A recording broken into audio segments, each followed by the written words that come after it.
একজন বিশ্বস্ত বন্ধু 10,000 আত্মীয়ের সমান।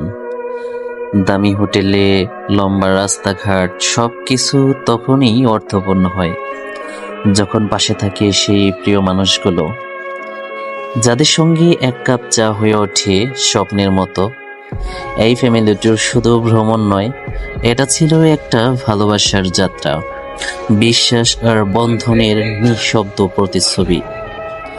জীবনের সব ক্লান্তি ভুলে গেছি, কারণ পাশে ছিল আমার নিজের মানুষগুলো, রক্তের নয় কিন্তু হৃদয়ের, আত্মীয়ের, আত্মার বন্ধন, ভালোবাসার সেই প্রিয় মানুষগুলো।